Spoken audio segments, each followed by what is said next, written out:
वो पैगाम साबित हुआ। पब्लिक स्कूल पाकिस्तान झंडे वाला ना फिर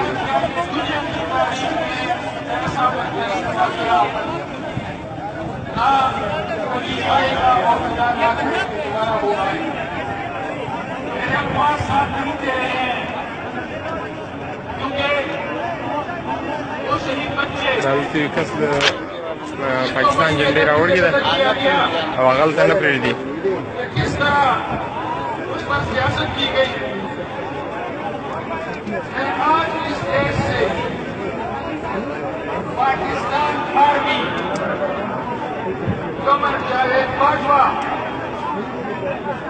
बहुत गुजारिश है